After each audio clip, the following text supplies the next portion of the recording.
Praise the lord. మన ప్రభు అయిన యేసుక్రీస్తు పరిశుద్ధమైనటువంటి నామంలో ఈ ఉదయకాలపు కృపావార్తను వింటున్నటువంటి మీ అందరికీ దేవుని పేరిట వందనాలు చెల్లిస్తూ ఉన్నాను. అందరు బాగున్నారా?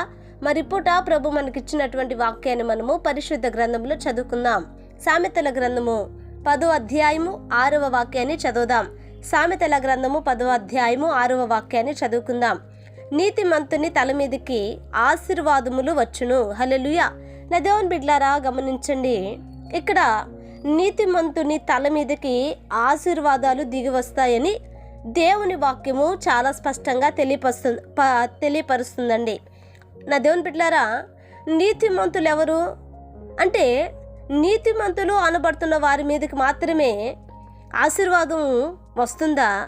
మరి ప్రతి వారి మీదకి అనంటే నా దేవుని బిడ్డలారా, యేసు రక్తము చేత కడగబడిన నీతిమంతుడు, సంఘములోనికి చేర్చబడినటువంటి నీతిమంతులు దేవుని యొక్క వాక్యము చేత పరిశుద్ధపరచబడుతూ దినదినము కూడా వారు దేవునిలో ఎదుగుతున్నటువంటి వారు నా దేవుని బిడ్డలారా నీతిమంతులుగా దేవుని వాక్యం ప్రకటిస్తుందండి. అటు వారికట ఆయన వారి తలల మీద ఆశీర్వాదాన్ని నిత్యము ఉంచుతూ ఉన్నాడంట. దేవునికి మహిమ కలుగును గాక. నీతిమంతుని యొక్క తల మీద ఏముంటాయి అనంటే శాపం కాదండి. ఒక్కొక్కరి తల మీద శాపాలు ఉంటాయి. నా దేవుని బిడ్డలారా, వారి బ్రతుకంత శాపమే, వారి జీవితం అంతా శాపమే, దరిద్రమే. ఇంకా చెప్పాలనంటే ఏ పని చేసినాను, ఎక్కడికి వెళ్ళినాను, ఏది పట్టుకున్నాను, ఏ కార్యాన్ని పూనుకున్నాను, అపజయాలే. ఎక్కడ కూడా ఆశీర్వాదం ఉండదు. ఎటు చూచినా కానీ దీవెనకరమైనటువంటి పరిస్థితులు కనబడవు. మరి ఎందుకని అని అంటే వారు నీతిమంతులు కారండి. నీతిమంతులు కారు కనుకనే ఆశీర్వాదాన్ని వారు దక్కించుకోలేకపోతున్నారు. ఈరోజు చాలామంది ఆశీర్వాదం కావాలి, ఆశీర్వాదం కావాలి, ఆశీర్వాదం కావాలి, ఆశీర్వాదం కొరకు ఎంతైనా చేస్తాం, ఏమైనా చేస్తాం అన్నట్లుగా బ్రతుకుతున్నటువంటి వాళ్ళు ఉన్నారు. కానీ నా దేవుని బిడ్డలారా, ఆ ఆశీర్వాదము ప్రభు ఇవ్వాలి అంటే మొదట నీవు నేను నీతిమంతులుగా మారాలి. హల్లెలూయా. మనం నీతిమంతులుగా మారితే కానీ దేవుని యొక్క ఆశీర్వాదాన్ని మనం స్వతంత్రించుకోలేము.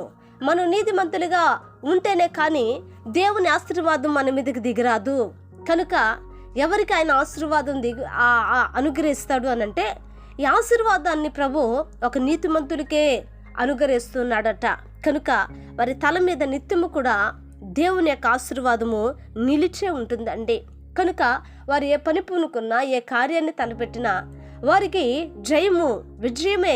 కనుక ఈరోజున ఈ యొక్క వాక్యం వింటున్నప్పుడు మన జీవితాలలో కూడా ప్రభు యొక్క ఆశీర్వాదాన్ని నిత్యము మనం పొందినటువంటి వారిమిగా ఉండాలంటే, నీతిమంతులమైనటువంటి వారిమిగా బ్రతకటానికి దేవుని యొక్క కృప మనకు అనుగ్రహించాలని ఒక చిన్న ప్రార్థన చేద్దాం.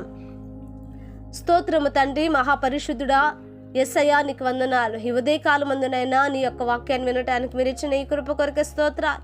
నిజమే నా ప్రభువా, ఇదిగో నా తండ్రి, నేను నీతిమంతుని యొక్క తల మీదకి ఆశీర్వాదాలు వచ్చునని నేను మీరు సెలవిచ్చారయ్యా. ఈరోజు మేము ఆశీర్వాదాన్ని కోల్పోవటానికి కారణం అయ్యా, మేము ఆశీర్వాదాన్ని నైనా స్వతంత్రించుకోలేకపోవటానికి కారణం అయ్యా, మేము నీతిమంతులుగా బ్రతకలేకపోతున్నా అయ్యా. ఇదిగో నీ యొక్క వాక్యం విన్నా మేము నా ప్రభు అయ్యా ఒక నిర్ణయానికి నిశ్చేతికి వచ్చి ప్రార్థిస్తున్నాం అయ్యా.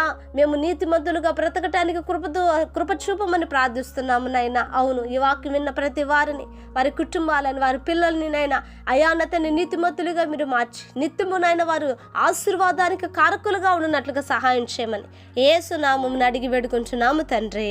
ఆమేన్. Praise the lord. దేవుని కృప మీకు తోడై ఉండును కాక.